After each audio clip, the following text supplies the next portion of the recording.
যুব ও ক্রীড়া মন্ত্রণালয়ের উপদেষ্টা আসিফ মাহমুদ সজীব ভুঁইয়ার সহকারী একান্ত সচিব মোহাম্মদ মোয়াজ্জেম হোসেনকে গত ৮ এপ্রিল তার পদ থেকে অব্যাহতি দেওয়া হয়।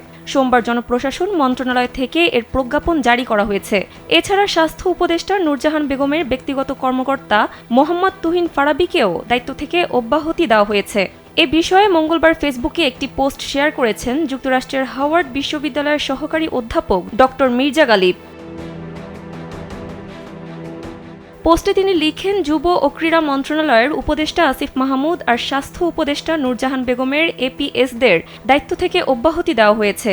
আসিফ মাহমুদের এপিএসের নামে দুর্নীতির অভিযোগ অনেকদিন থেকেই নানাজনের কাছে শুনেছিলেন তিনি। তাদেরকে সরিয়ে দেওয়ার ঘটনায় বোঝা যাচ্ছে এসব অভিযোগের হয়তো সত্যতা আছে। যদি দুর্নীতির অভিযোগ সত্য হয় তাহলে শুধু তাদেরকে সরিয়ে দেওয়াই যথেষ্ট না, তাদের ব্যাপারে দুদকের তদন্ত হওয়া উচিত। তাদের দুর্নীতির সাথে উপদেষ্টাদের কোনো সংযোগ আছে কিনা সেটাও তদন্তে আসা উচিত। তিনি আরও বলেন, এপিএসরা দুর্নীতি করবে আর উপদেষ্টারা বলে বেড়াবে আমার ব্যাংকে হিসাব দেখেন, আমার কোনো টাকা পয়সা নাই।